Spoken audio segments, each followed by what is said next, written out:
Okay, what's going on, everybody? My name is Mangg. Welcome back to Hanging with Mangg.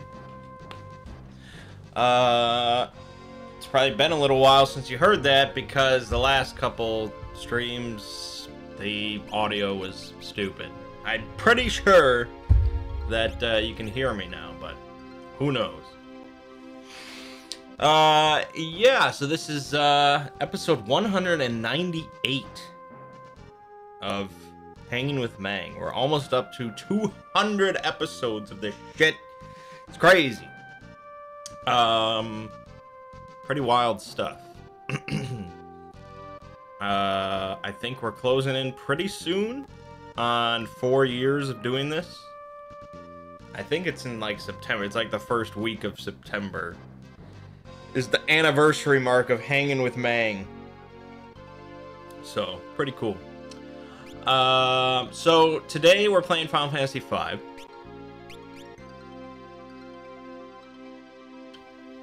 And the reason we're playing Final Fantasy V is because of the 4-job fiesta. So I believe I mentioned this in my Final Fantasy V Let's Play, but 4-job fiesta is a yearly event where, I mean, there's a number of different ways you can go about it, you know, options, but basically you get assigned randomized jobs that you have to play through Final Fantasy V with. And so you can just do the default random,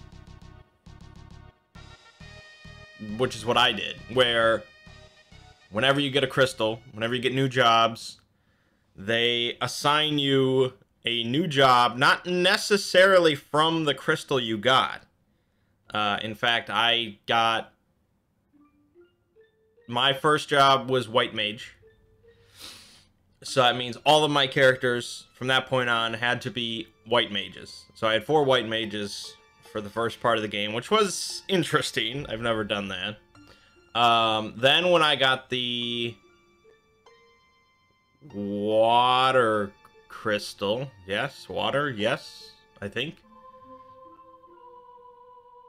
I was assigned Monk, which was not one of the new jobs from the water crystal. That meant that at least one of my characters had to be a White Mage, and at least one of my characters had to be a Monk. And then the others could be either one. So I had 2 White Mages and 2 Monks, and the game got easier at that point. And then when I got the Fire Crystal, I got Berserker, which I think was a water job. So now I have 1 Monk, 1 Berserker, and 2 White Mages. And so then when I get the Earth Crystal, I'll get my 4th job, and then I will have 1 of each job. And that's how I have to play the rest of the game. There's a lot of other options you can do for 4-job fiesta. You can have... so you can have it so that when you get a new job, it is from that crystal. So you can have it that way. You can do it where you don't have any berserkers. You can have it with... you can get jobs that were only in the original Final Fantasy, which is pretty limited, but, you know, if you want to do it that way. You can do it so that you have to play the game with Bart's has to have a wind job. Galoof has to have an earth job. And then the other one, I don't know exactly how it lines up. I forgot. But each character is they have their own element. You see it assigned at like the start of the game. And so with that, it assigns it based on that, and you have to do it that way. So Galoof has to have an earth job that they assign to you. There's a bunch of different options. You can look up 4-job fiesta if you want to see. And so, it's sort of meant to be a charity thing, you know? I think you're supposed to... Well, I think most people don't do it as a charity thing, but a lot of people stream their playthroughs with 4 Job Fiesta to try and raise money for a charity. But obviously I didn't do that. It was my first 4 Job Fiesta, so I just wanted to see how it went. Yeah, it's very interesting. I'm enjoying it so far. Having 4 white mages to start out with was pretty crazy, and it sort of makes you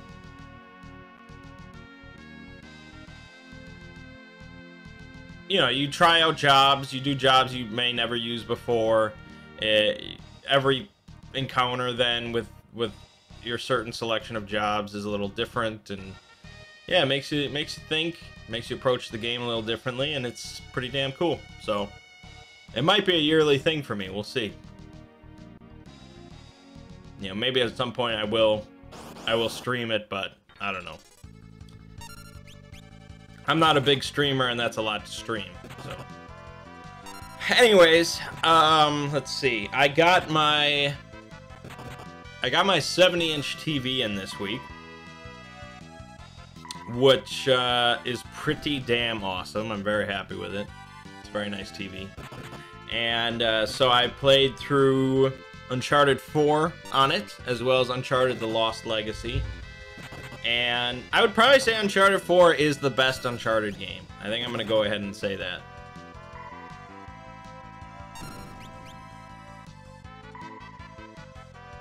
It's just like, I don't know, it's got like the perfect wrap-up ending. The mechanics are the best in the series, no doubt. It's got some good set pieces, some good climactic moments, and it's just a lot of fun. Uncharted 2 is pretty close behind. I do like Uncharted 2 quite a bit, considering. So I would probably rank it 4, 2, Lost Legacy, 3, 1.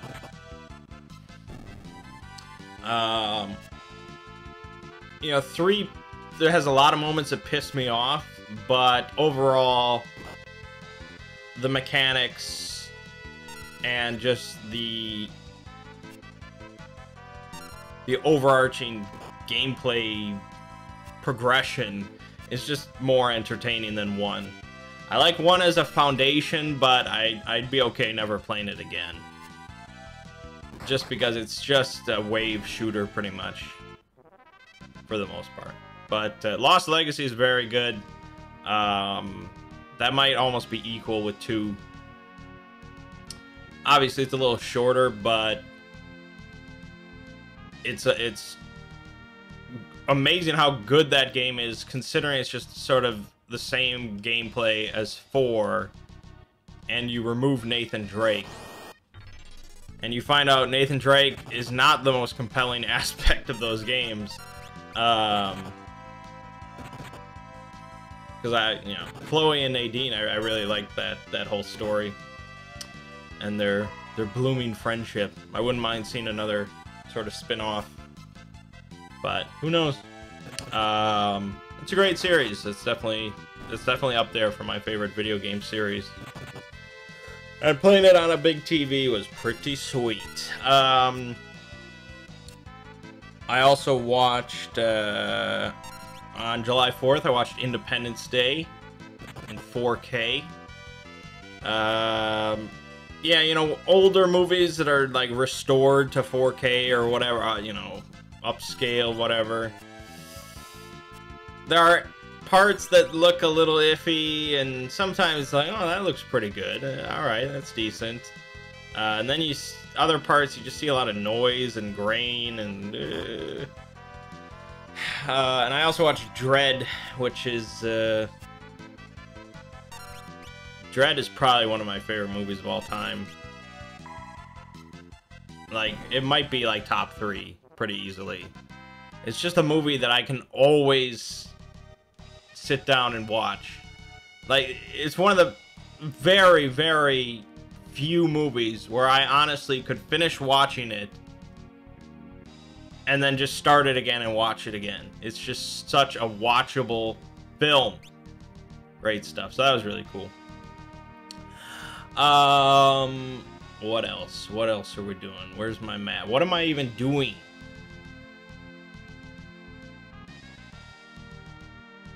What am I doing?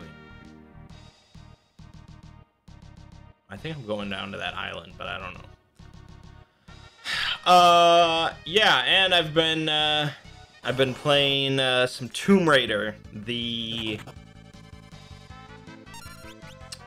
reboot, the reboot from 2013.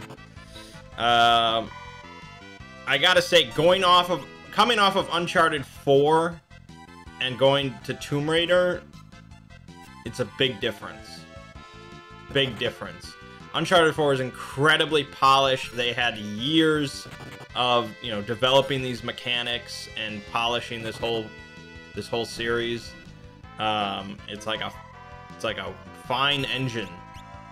And then going to Tomb Raider, which just the animations and all these different mechanics just do not blend as well, at least in my opinion. It's been alright, but I don't know if it's just the PC port or what, but it just seems a little janky. So we'll see if Rise of the Tomb Raider is better on PC. I bought that during the Steam sale, but yeah, and then we have Shadow of the Tomb Raider coming out in September, I think. Yeah, so that's that. I've got 2 RPG related things to talk about this week, though, so I gotta move along.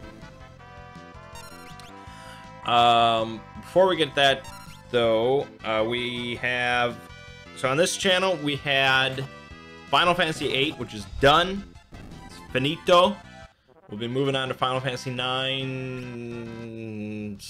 at some point. I don't know. It might be a little bit. It might be a little bit. Because we started up The Last Door this week, which is pretty interesting, pretty cool stuff. I'm enjoying that so far. I'm on the 4th episode now. And so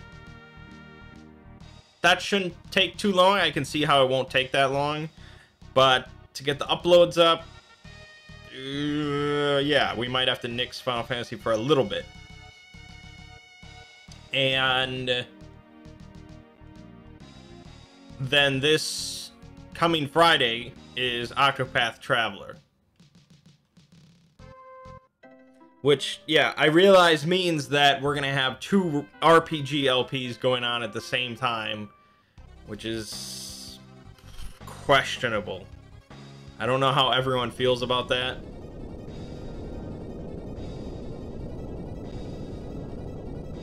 I could not do Octopath Traveler and find something else if people are really against that idea, but I don't know. I don't know what to say. I don't know what to say.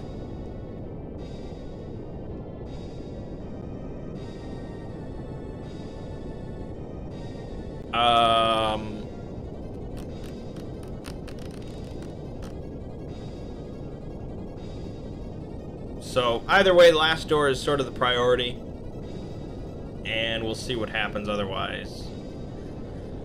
On the Exploring series, we had... Let me think.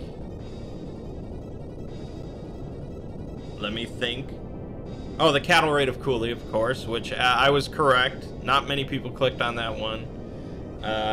Potentially due to the title, who's to say?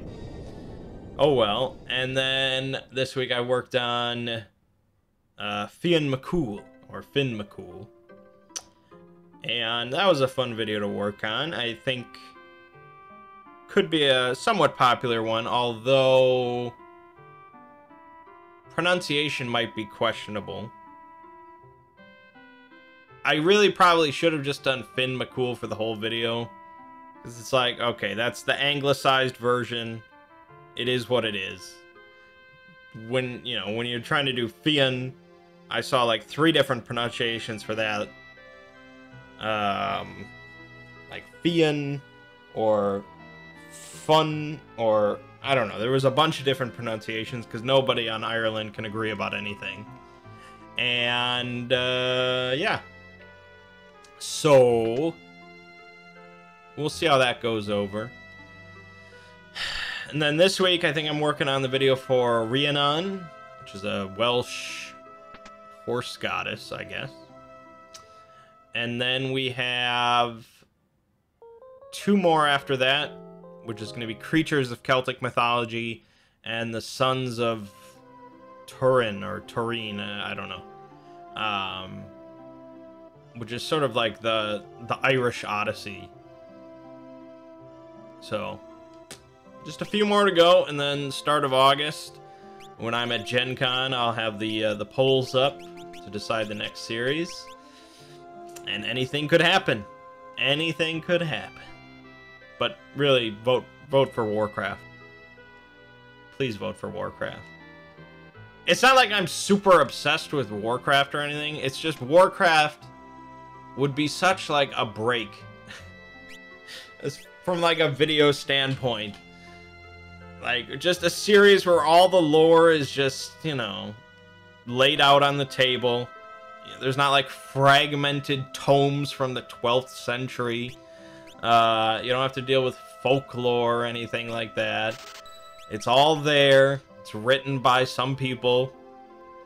And there are plenty of videos for pronunciation of all characters. And artwork. Oh my God, like, do you know how much artwork there is for the Warcraft franchise?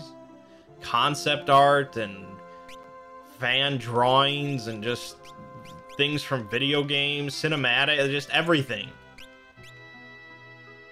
Like Celtic mythology, I have like table scraps. It's table scraps of artwork. So, yeah. Vote for Warcraft. Anyways, so yeah, that's that.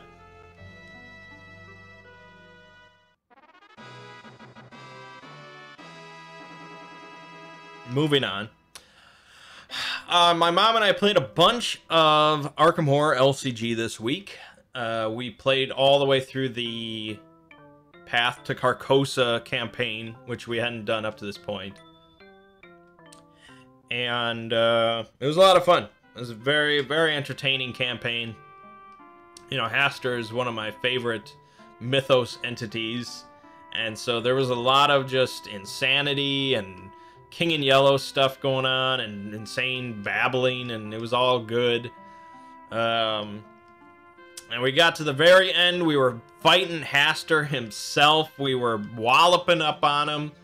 But due to the nature of the scenario, even though we technically could have killed him like twice over, we needed to do something else that didn't involve fighting per se in order to actually defeat him. And I just got sort of stranded in another part of the Carcosa, and I didn't know what I was doing, and so we eventually just both got mobbed down. And it was just mismanaged, and we weren't smart about it, and so we both died. Very close to the end, but we both died. C'est la vie. There were a couple scenarios that took place in Paris and in France, and that was pretty cool. It was a cool campaign. I look forward to doing it again sometime and trying to beat it. I think we're gonna go back to the original campaign, because we haven't done that in quite a while, and play through that one. And then I think after that we'll probably go back to Gloomhaven, since we sort of left it stranded. We went on a hiatus and never got back to it, but I'd like to actually get to the end of a Gloomhaven campaign, because that's a pretty good game. But alright, we got a lot of RPG stuff to talk about, so let's get to it. We'll start with a more familiar one, and that is Godbound.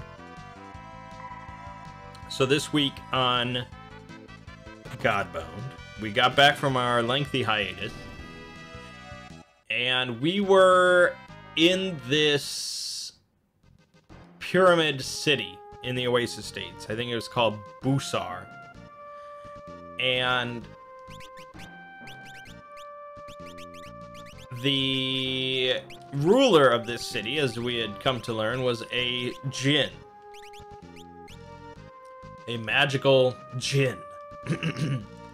And he had apparently deposed Prince Ali, who is Aladdin's brother.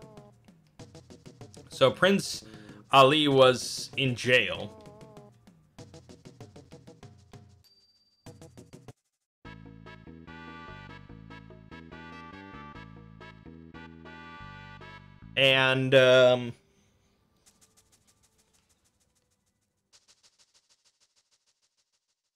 And so we were going to go meet with this Jinn character to find out what exactly is all going on. And so, as I mentioned at some point, my goal was...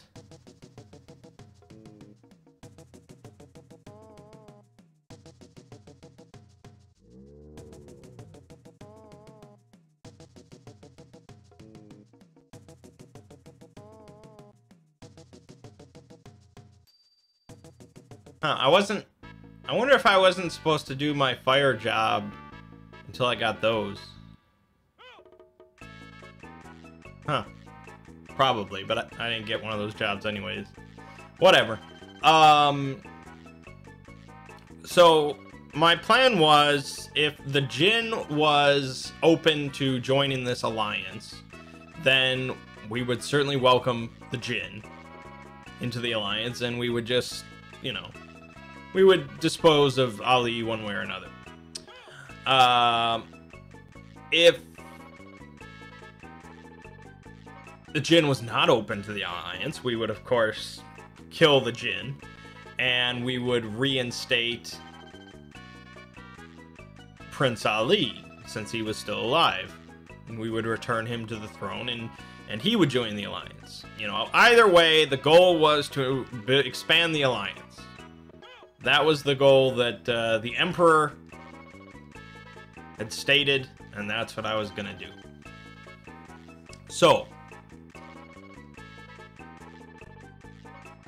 we go up to meet the Jinn, and he seems like a good enough guy.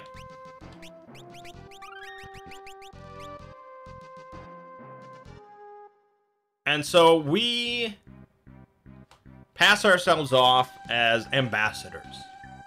You know, Thomas appeared in like his lion form, and he mentioned about increasing the fertility of the city. And so I had to make up a quick lie about him being like an apothecarian or apothecary, whatever the word is for that. Because I don't want this guy thinking that we're a group of Godbound. That's really... When in doubt, I find it's better to have your enemy underestimate you than overestimate you, I guess.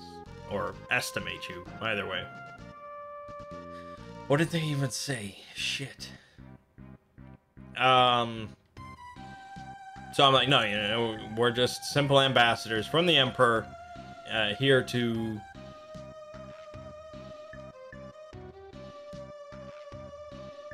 you know, see if you'd be open to joining this alliance. And so basically he wrote up a list of conditions that we would need to agree to and follow through with for him to join this alliance. And so the first one was a gift. We had to supply some sort of gift to the Jinn, which is vague, of course. You know, anything, who knows what a Jinn considers a gift, a proper gift. But, alright.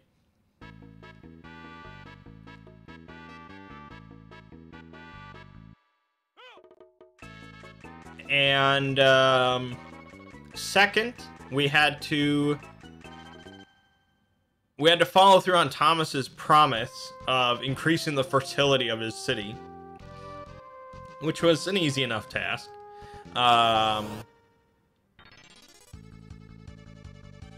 And so we sort of left that in Thomas's hands.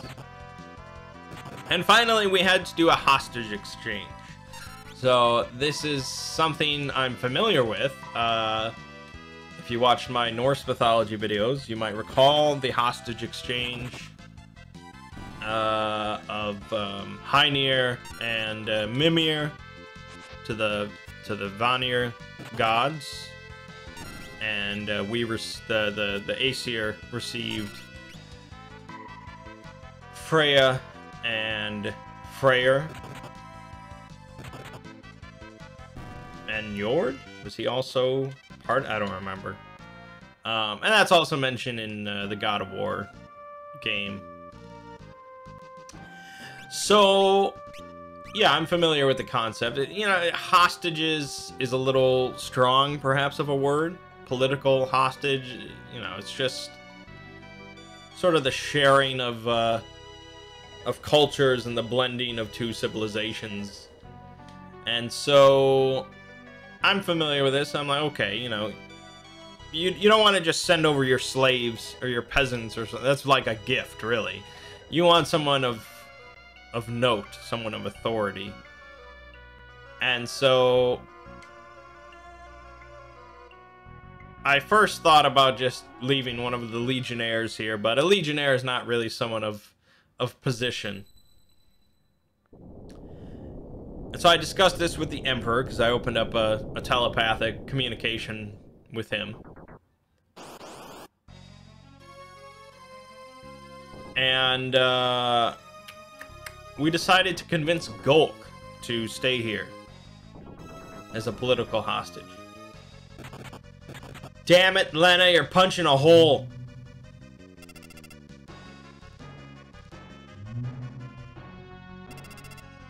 This is going to be a rough fight with a berserker.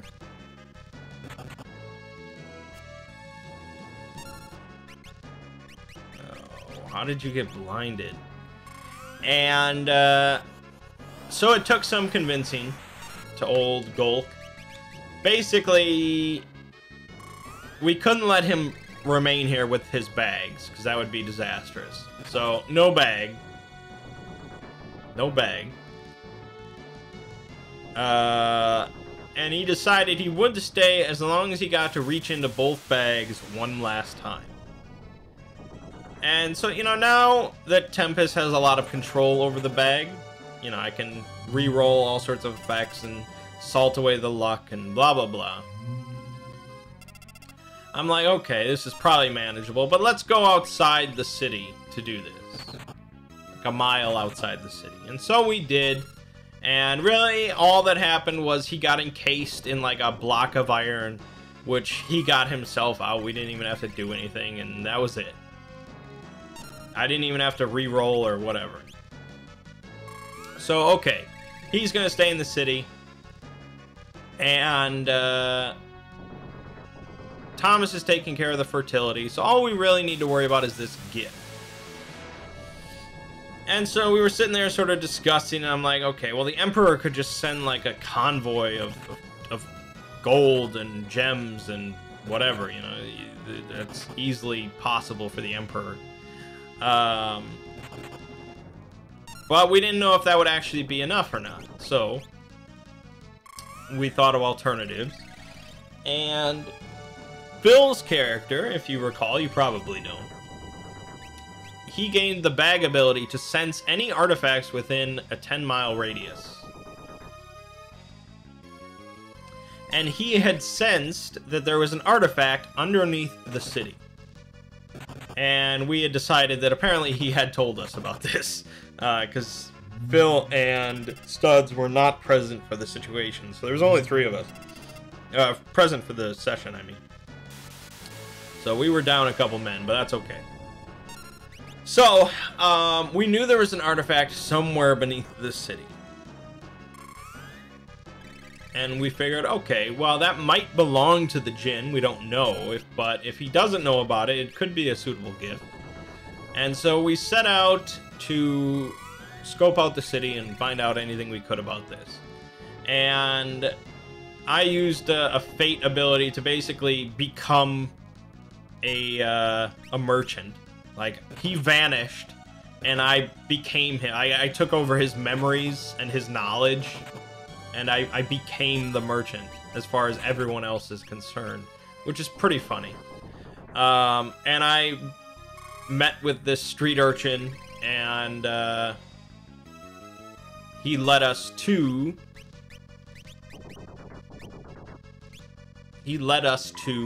a secret tunnel in the sewers, which led deep underground. And so we had our first real godbound dungeon crawl, which was fun. Things get wacky and wild with godbound involved, man. Oh gosh, I have to really try and think now of what all went down. Okay, so we're walking along this path. It's almost like a labyrinth, really. And suddenly the floor starts giving out behind us. Which, for a regular D&D group, okay, that could be pretty bad. But we're godbound, so Thomas just transforms us all into birds, and we just fly. Okay.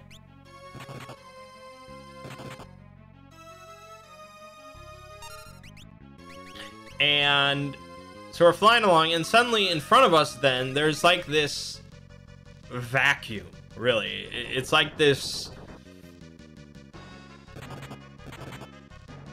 It's almost, it appears almost like black water that's like hanging in midair.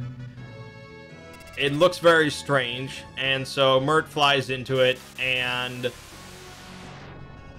he would take like 1 damage every round, but because he's a god of endurance, he has a gift that makes him immune to the pressures of a vacuum or something like that, along with other stuff. And so Ziggy decides, okay, he does not take any damage from this effect, but he knows, nice, did it. He knows that he would be harmed if he was not a god of endurance. Thomas is also a god of endurance, and so he has the same capability, and so the two of them fly through unharmed. Now, unfortunately, they cannot share this gift to me. And I am certainly not a god of endurance. So, I have to decide of either going through this without that power, which means I would take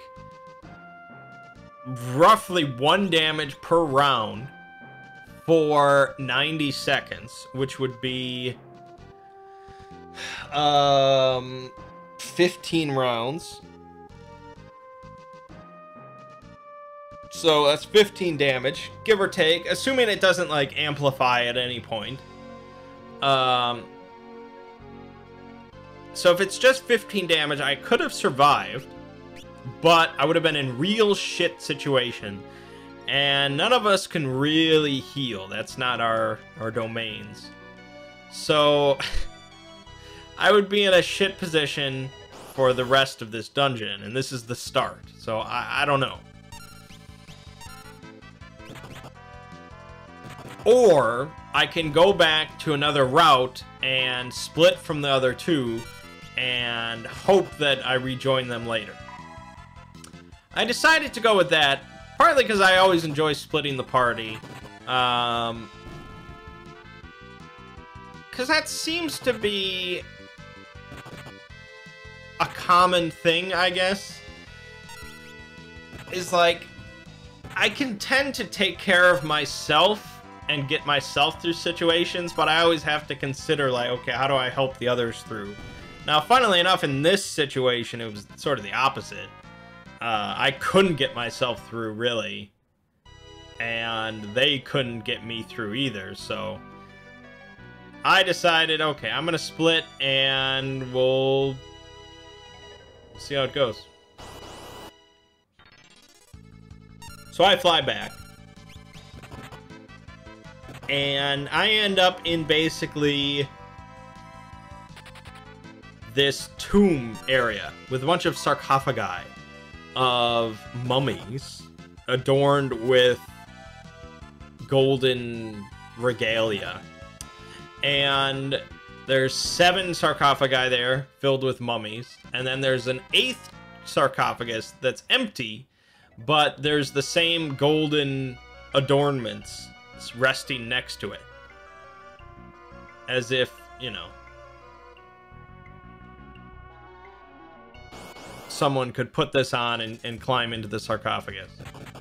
And I'm like, well, fuck that. I don't want to do that. And so I flew on, and I flew for a while, and then I ended up back in the tomb. The sarcophagi room. And I'm like, okay, there's clearly some fuckery going on. I'll have to do it. I'll have to put it on. So I change out of bird form, which means that I cannot get back to the vacuum room if it comes to that. And if the floor starts falling out, I'm screwed. But okay. And I put on the golden stuff, and I climb in the sarcophagus. And I think the room, like, transforms into, like, a golden version. It's like the mummy or something, you know, it's just, it becomes resplendent.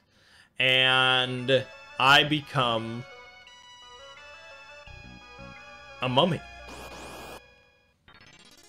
My appearance becomes that of a mummy. So I'm like, well, this is not good. And one of the other mummies wakes up and tells me that if I make it through and I retrieve the treasure, the artifact, my normal appearance will be returned to me. And I'm just like, okay, no problem. You know, ain't no thing. So I head on. I leave the room and I continue forward. And I do eventually bump into the others. So we reunite pretty quickly, which is good. As it turns out, at the end of the road, I think I needed to become the mummy in order to actually get the treasure. Like, if no one was the mummy, I don't know what we would have done. It's possible Ziggy just sort of came up with that at the end of the tunnel, but I don't know. So anyways, we arrive in this massive room, and in front of us is like a 50-foot tall iron statue. We don't know what to do with this statue, and I just tell Mert, you gotta bust it. You gotta break it up. Just break it down, man. And so he punches it. Lightly. Eventually. It takes some convincing, but he does punch it. And the iron statue retaliates by swinging a gigantic fist down at him. And he easily dodges out of the way. It's a slow-moving fist. And the fist collides into the ground, which breaks the floor. And we all plummet down to the ground. But of course, Thomas can always save us from falling by turning us into birds. And so he does. I'm like a mummified bird. I actually can't really fly because my wings are all fucked up. So I think he catches me, but okay. We're safe. And so now we're in this, I think I was just moving on. What the hell am I doing here? Anyways. So the iron statue basically had like slammed into a part of the wall at the bottom of this pit, and he had broken through. And there was another passageway through the wall. And sand began pouring from somewhere up above down into this pit. So quickly we would have been just engulfed in sand, which is not good. But Thomas again proves to be incredibly useful. He's really got a good combination of powers and bag effects. So he changes into a giant sandworm, and his bag effect was that his mouth becomes a portal to the abyss. So he's just a gigantic sandworm, and he can just consume an infinite amount of sand because it all just goes into the abyss somewhere. He doesn't actually like eat it. So he's busy just consuming all this sand. Mert and I head into this other room. And we find some...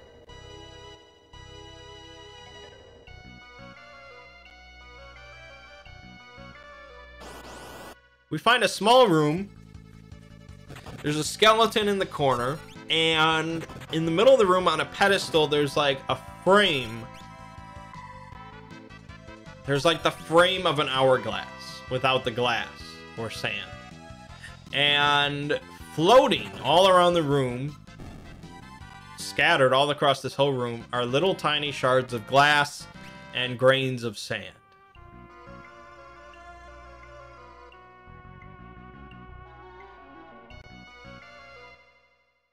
And so we're a little unclear on what to do to restore this hourglass. And so I'm like, you know, just go around with a bag and just gather up all this shit. And so that's what he does. He takes a big sack and he just swings it all around the whole room and he gathers up all the stuff. And as he's holding it, I think he also puts the frame in the bag as well. And so as he's holding it, it like starts shaking violently. He can barely hold on to it. And I think he hears like a voice telling him to give it to the mummy. And so he hands the bag to me, and I hold on to it, and then boom, it erupts and explodes into the hourglass. And so the hourglass is the artifact we were looking for. And we learn the capabilities of it. Basically, you can activate it, and it freezes time. It freezes all time except for the wielder of the hourglass for up to 30 seconds, which is very powerful. Freezing time is not something taken lightly. But you take 3 damage every round as long as time is frozen. Now, for us at level 3, that means that I could reasonably hold it for about...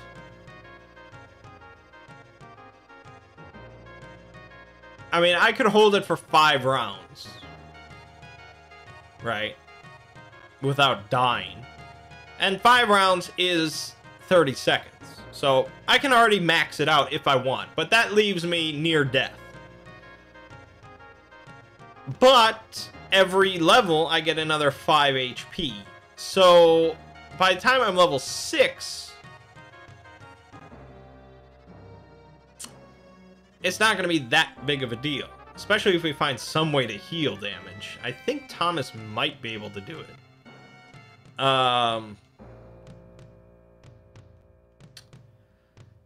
But freezing time, very powerful. So I'm like, I'm real hesitant to give this shit to some djinn that we can't even really trust. And I talked to the Emperor about it, and he pretty much agreed. And so I'm like, all right, we can't give this to him. Just send the convoy and he'll have to accept it. So sure enough, we wait around. The convoy arrives.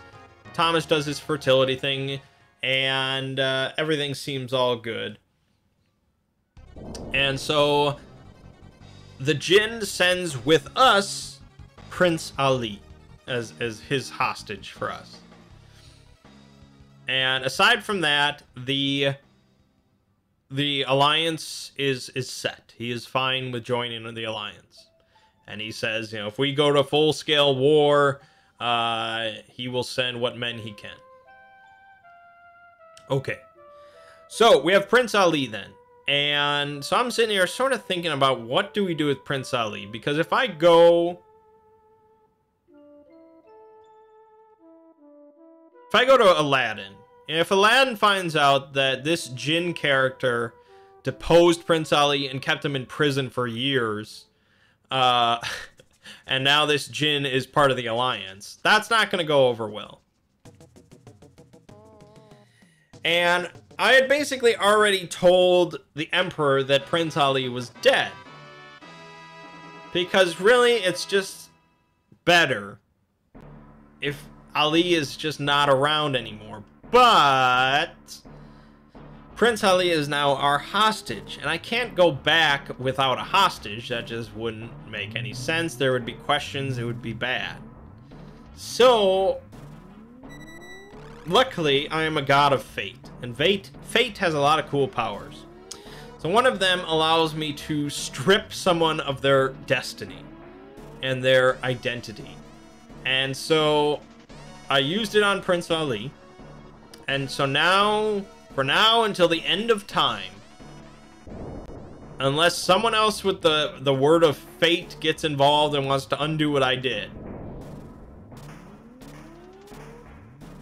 no matter what, no one will ever recognize this man as Prince Ali. No one. Doesn't matter how godly you are. Unless you're... I don't even know if a god of fate would be able to realize it, or if he's just able to undo it if he did know that it happened. I don't know. That's up to Ziggy. But gods of fate, there aren't too many of those floating around. So it seems pretty unlikely. So no one will ever recognize this as Prince Ali. Even if he stands there just shouting at them and provides like a birth certificate that says, I'm Prince Ali. Nope. They'll just be like, no, this is fake news. Fake news. So that covers half the problem. But I still don't want him going around saying he's Prince Ali just because we don't need complications. So I'm like, I tell it to him, I'm like, look, you can come back. You're coming to the capital. You'll be treated, you know, like nobility. You'll have everything you want, but you can never again go by the name Prince Ali because people out there are trying to kill you. And he's like, okay, like, yeah, you know, it's better than being in prison. And so he went along with it, and that's it. That's all she wrote. Problem solved. We have a hostage. We solved the whole Ali problem, and it's all good. Everything wrapped up with one gift. All right, so that's where we ended. We're on our way to Aladdin's. We're gonna pop in there, see how he's doing, let him know that his brother died a few years ago, and make sure everything's good, and then we'll head back to the capital and get our next assignment from the Emperor. See where we're going next. Pretty exciting stuff. Okay, so the other RPG thing I want to talk about, some of you may have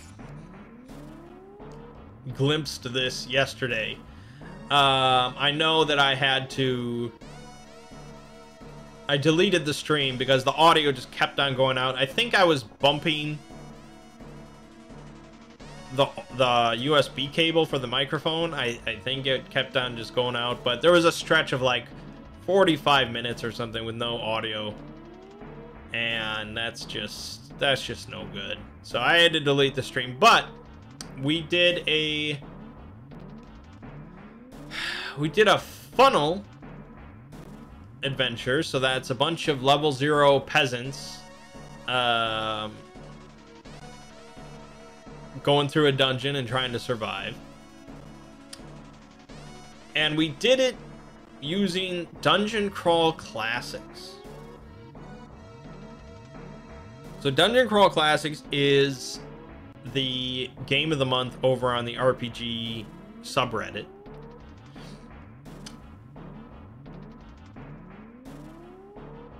And I had seen this system before, but I had pretty much dismissed it because this was like a 70s RPG. This is like for grognards just wishing it was, you know, 1983 or something, and they were playing Advanced Dungeons and Dragons or some nonsense, and I'm just, I don't have any relationship with this, and I don't care.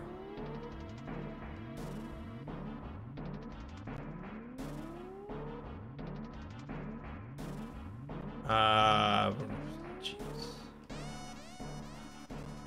That's not it.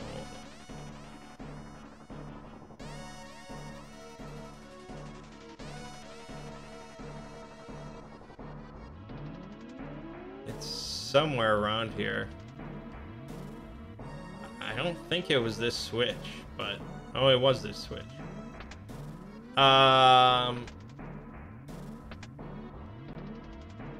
Anyways, I had dismissed it completely and blah blah blah, I blew it off. But Godbound sort of turned me around, because Godbound is also what's called an OSR game, old school Renaissance, sort of designed to harken back to the glory days, I guess. I don't completely understand OSR. I don't know if anyone does, but it's a subgenre of RPGs that are gaining a bit more steam. And so these are almost always D20 systems, which I thought I was against. D20 systems with, you know, AC and sort of a lot of conventions of old school D&D. And really, I guess, still regular D&D, but obviously leaning towards old school stuff. That's why it's called old school Renaissance. And so I was against that whole idea. I was like, what do I care about old school? Whatever. But a good RPG is a good RPG. And so that's what Godbound made me realize. And I was like, oh, OSR, maybe, you know, maybe there's some other good gems out there. And so Dungeon Crawl Classics is the game of the month, and I was like, maybe I should give this another chance, give it a look. And so I began reading, and I like what I saw. I got the book arriving. It's probably on my doorstep right now, but it's like a 450-page book. It's massive, and it's old school in philosophy and in style, but it's not that old school in design. It's an old school game with modern design sensibilities, for whatever that means to you. But it's a D20 system. You have armor class, you have attributes, you roll 3d6 to generate your characters.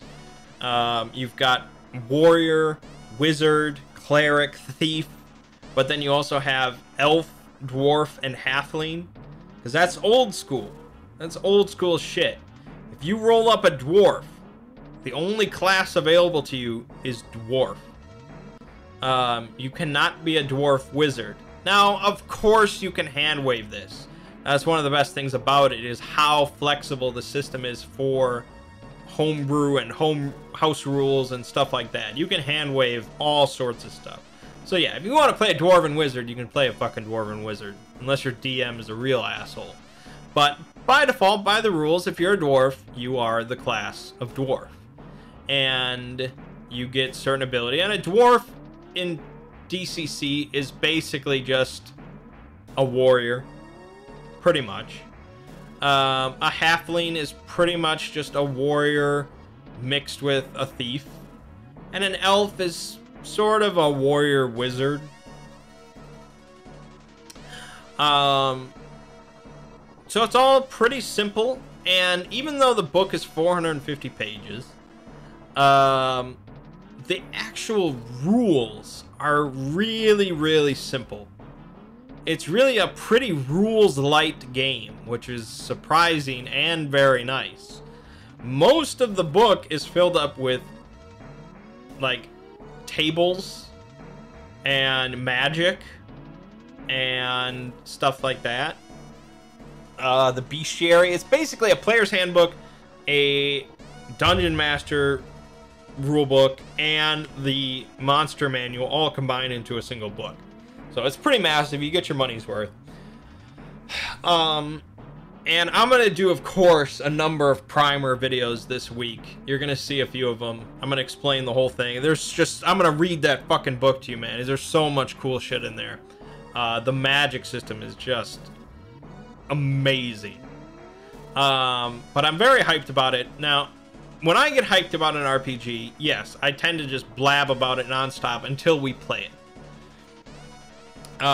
Which is fine, but the problem is that is why generally I'm the reason why we have so many short campaigns, because I'm always like, oh well, what if we moved on to this, what if we did this, what if we did this campaign, and then we just like, oh yeah, let's move on, and then we do this. Now, I'm really enjoying Godbound, all right? It's awesome. Godbound is an awesome system, and we're having some crazy fun with it. And I do not want it to stop. So, it's not perfect timing for me to just get crazy about another system. But, to be clear, I don't want to stop Godbound.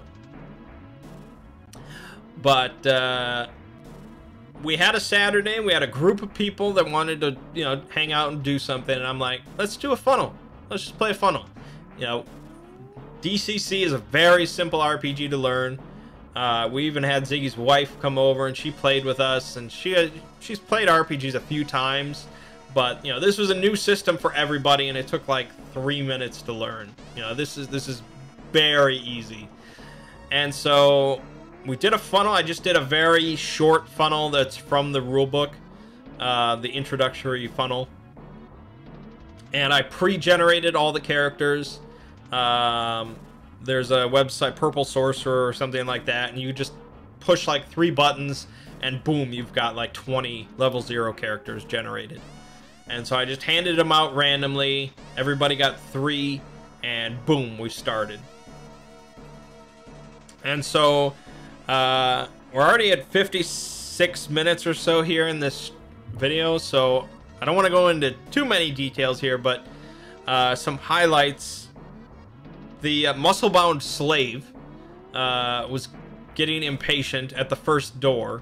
They really were supposed to just wait 2 hours and it would have popped open, but he was impatient, so he forced it open. He did get it open, but he was scorched alive by flames and he died instantly. Okay. The next room was like 4 statues that threw spears, and so this one nobody died from. They were clever about it. They used a goose, and they sacrificed a goose a few times to bait out some spears, and Ziggy like rolled to get away from one, and okay, they got past that room. The next room had a 30-foot tall statue that tracked the characters with his finger, and whenever they tried to open a door, it would burst out some flames at them. And so they tried to be clever about it. They saw scorch marks on the floor. They thought this thing was going to shoot fire, but in the end, Ziggy still sacrificed one of his characters and got scorched alive dead. But then after that, it just continually shoots out flames for like 30 seconds, and then it runs out of fuel. So they were super, super cautious for a long time there, because they thought it would just... So they had all these like routing plans of like chasing the statue around to avoid the finger, not knowing that it was out of fuel. And it's understandable, because they don't know about fuel. They thought it was just magic and it would just keep doing that. But no, it ran out of fuel. Then they all split up, which was interesting. They went 3 different directions. One of them was just a small room that contained a gigantic snake. And so they actually outran the snake and locked it in the room. Another one went into like this little burial chamber. And Ziggy tried to take like a battle axe off the wall.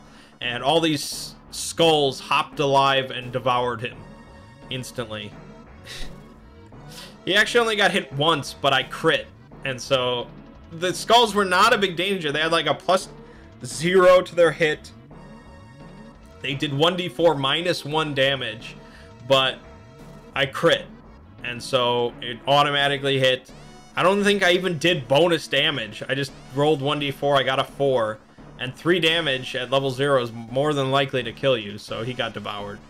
And then finally the other group went into this dark room with like a big pool of water in it, and there were like these crystal men shambling around.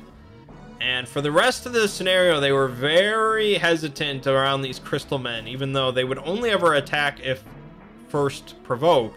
They didn't realize that, although they did eventually find out that these crystal men would follow lights. So they would go wherever a light was, because they were just attracted to it. And so eventually at the end of that room with the pool, they found this little alcove with like a rune on the ground, and they didn't know what to do with the rune. They didn't stand on it. because they would have gotten teleported, but they didn't stand there. They just like touched it. And so they thought it was just a dead end. And so they're like, well, the only room that we can go is with the snake, because they didn't explore that room, even though it's a very small room. And so they're like, we have to fight the snake. We have to kill the snake. This was perhaps their biggest mistake of the whole session, because they did not need to kill the snake, but they let the snake out. They didn't even do it like cleverly, where they like tried to trap its neck in the door or something like it and slam it shut. They just threw the door open. Mert's character got instantly decapitated by the snake, and then they just got into a big brawl with it. I want to say 4 or 5 of them died from the snake. It never missed an attack, and it killed with every attack that it hit. So that was 1 character per turn dead. And they rolled okay with their hits, and it had 20 HP, which is quite a bit. So they eventually brought it down. I think only one of them was using one of the spears that the iron statues threw, and those were 1d8 damage, which is a lot better than 1d4. But yeah, they eventually took the snake down. It dissolved instantly and left behind this demonic horn. This horn was like attached to its forehead, and that was the only thing that remained after it died. So they picked up the horn. The elven sage took it, and so they went and explored this little room, and all there was like this throne and some like hieroglyphic tablets on the walls, and on the back of the door in the room there was like this portal. It was almost like a mirror, really, and it depicted some sort of like very strange constellations that the astrologer had never seen before. So either, you know, these were some faraway land or some other planet or who knows what. And so they thought it was an actual portal. They thought this was where they were supposed to go. They were supposed to like jump through it to go to another world, or something. I don't know why. It's very small. You know, this was like just a little face mirror. It would be difficult to climb through this thing. But they kept on like trying to touch it and prod it and stuff like that. And finally, the elven sage touched the demonic horn to this portal. And I'm like, okay, you know, I want something cool to happen. And so I had her roll an intelligence check, and she failed. And I'm like, okay, the demonic horn was like an artifact, a relic that a wizard could use to communicate with a demon. And I'll explain patrons and all that once I go to the primer, but this was a way to communicate with a powerful demon and invoke it to cause like tremendously powerful effects beyond what a wizard would generally be capable of. So this is a powerful thing in the right hands, but you know, just taking it and just stabbing it into this other magical thing with no knowledge and no regard, I'm like, this isn't good.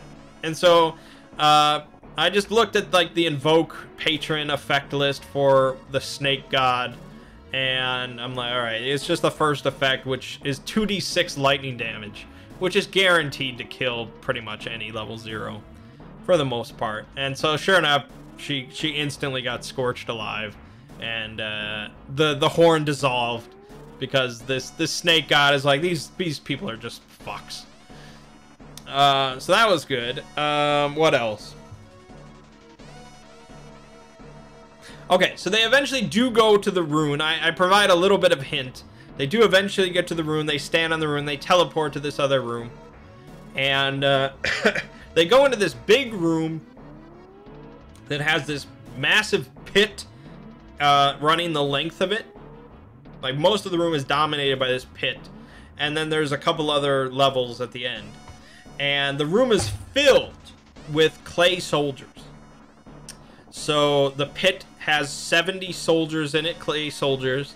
Then there's 7 generals above the pit, and then seated on a throne behind them is a clay warlord. And so the warlord, or actually all the generals, point at the players, at the characters, and then all the clay soldiers take a step forward. And the clay soldiers are going to murder all of these intruders. So Ziggy's final remaining character, Durfel, decides he's got to get to this orb. There's this illuminated orb sitting on top of the throne. So he decides he has to get that. So he's just going to leap over as many clay soldiers as he can and just charge towards this this orb. It is perhaps the most foolish action I've ever seen in a funnel, but here we are. So he got hit like 20 times.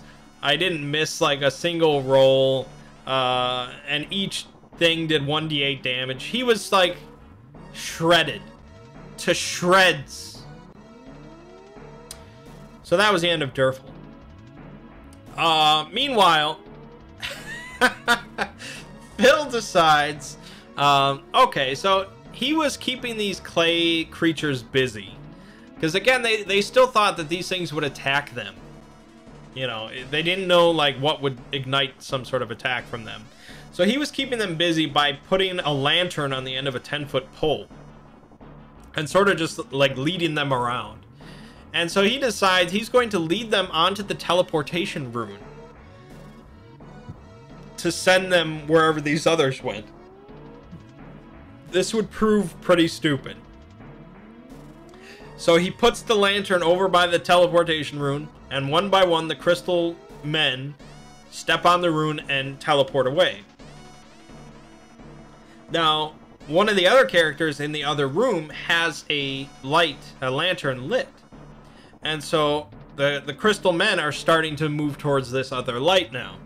And so they feel like they're being pincered in, with clay men in front of them, crystal men behind them, converging.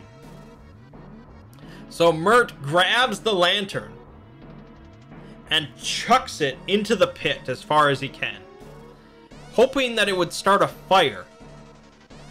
I don't know what his thought was. It was stupid. But okay, so the light goes out there, plummeted into darkness, except for the orb on top of the throne. The crystal men behind them stop moving. So there's a couple of them just standing in the middle of the room. There is a third crystal man that just appeared on the teleportation room. And since there's no light, he doesn't move off of the teleportation room. And the module, the funnel, did not specify like how this rune worked or anything, how it operated. And in fact, I think it wasn't even supposed to be a rune. I think it was supposed to be a staircase. Because there was like one mention of a spiral staircase. I'm like, where was there a staircase? I just interpreted like this little spiral figure on the map as like a rune. So I was like, oh, it's a teleportation rune, because there's a lot of magic around here. As it turns out, I think the teleportation rune was a lot more memorable. And that's just the perfect thing about old school RPGs and DCC is just wing it. Just wing shit and make it weird and mysterious, and you'll have some fun times.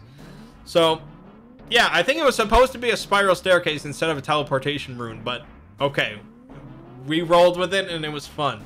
So I decided that when you teleported, you stayed on the rune. On the other end, you had to step off of it. And so it's sort of like going down like a water slide. You know, you try to clear out the landing zone after you get out, because otherwise some big fat dude's going to collide into you. So the players had been wary of this, but they had this crystal giant that was standing on the teleportation room because it wasn't going anywhere. Because they had, you know, they had doused the light. But Phil was not aware of this, or he didn't care, obviously. So he just kept on luring them into the teleportation room, and so we had a perfect case of telefragging, where someone or something teleports into another thing. So we had a crystal man teleport into another crystal man. And I think in Quake, if you telefrag someone, you survive.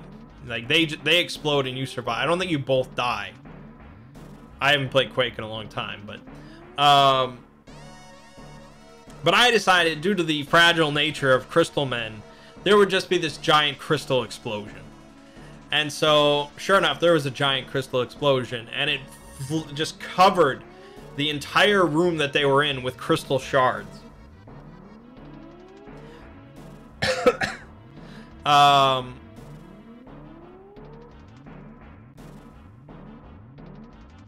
I don't know if one of Mert's characters died from that or not. I don't remember.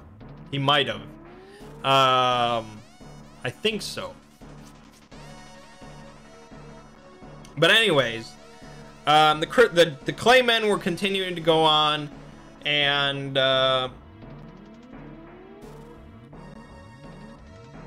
Ziggy's wife was down to one character. She was sort of caught in this situation, so she tried to flee back to the teleportation room, but she was in the dark and there were crystal shards everywhere.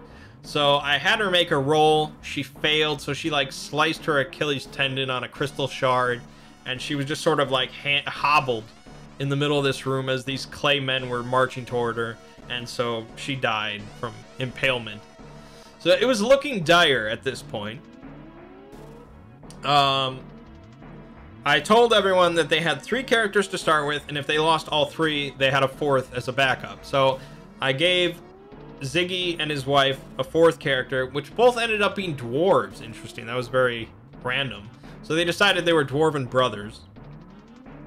And so they arrived on the scene, and the clay men had sort of reset themselves back in the pit. And so I'd hinted a number of times about this, but they finally caught on with the dwarves there. At the bottom of the pool of water near the teleportation rune, there were thousands of little crystals. And so all these peasants were there to make money. And so I thought, and the module assumes, that when these people see these crystals sitting there for the taking, they will take them. But finally they do, and so they start prying out these crystals, and the water starts draining. And so they continue picking away, and the floor starts to drain out and starts to buckle a little bit. And so they have Phil's character ties a rope to one of the pillars nearby and sort of stomps on the floor, and the floor collapses. And underneath them is the room with the pit with all the clay soldiers. Again, because remember, this is supposed to just be a spiral staircase below them, and it's not a teleportation rune. But anyways, that's a fun change. And so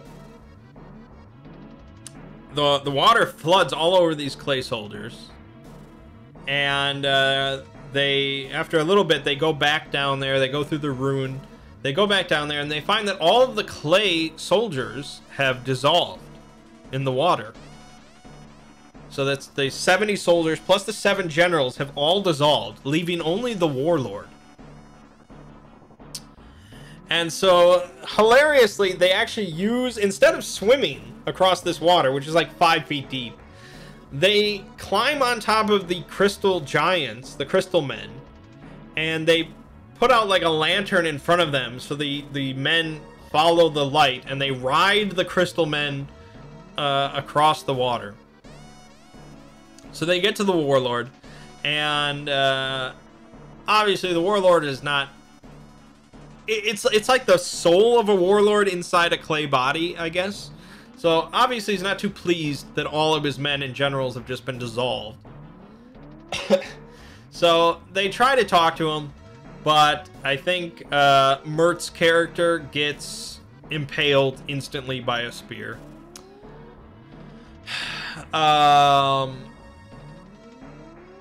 Then Ziggy and his wife, they climb the warlord and try to get on top of the throne because they want the orb. They believe that if they smash the orb, it will deactivate the warlord. This was a tricky decision for them because the orb was very expensive. It was worth 200 gold pieces. This is the biggest, it's the most expensive item in the dungeon. So they were very hesitant to do this, but they figured, oh, it will save us. Phil's character, his last character, also decides to try and climb the golem, but he's sort of the last one, and so the warlord grabs him by the throat and begins to strangle him. While he's being strangled, he like swings a crowbar, and he manages to smash a couple of the warlord's fingers and do some damage to him.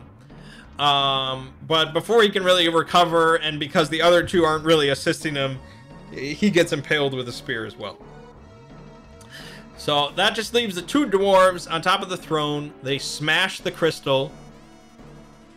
It does not deactivate the warlord. He's not connected to it whatsoever. And now the entire room is plummeted into darkness.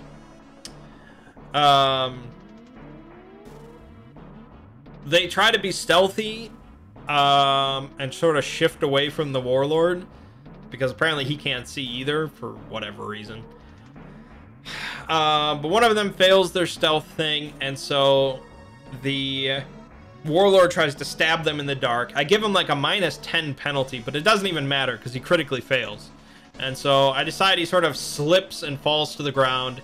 They decide to take this opportunity, light up their lantern, and flee. So they swim back across the water, and they get the hell out of there. And they're the only two to survive, and they get a bunch of treasure.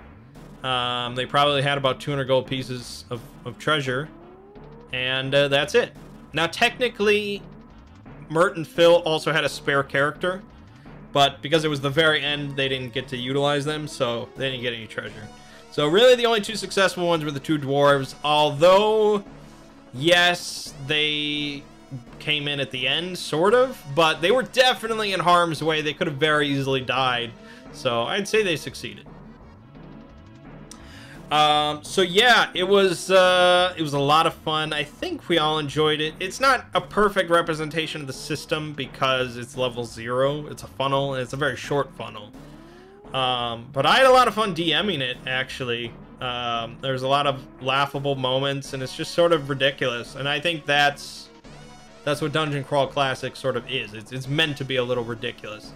This is not Shadow the Demon Lord. This is not Warhammer. This is not grim, dark fantasy. This is sort of weird fantasy. So I'm very much looking forward to doing all the primer videos. Once we do finish Godbound, I'm planning to do a much longer funnel. Not a much longer funnel, but a longer funnel that's more involved. And then I'm hoping at some point Ziggy will do a campaign of Dungeon Crawl Classics, starting with a funnel, because I've never gotten to play in a funnel. And then we'll get into the magic system, and that'll be exciting. But alright, I knew this would be a long hanging with Mangg, because I had 2 RPG things to talk about.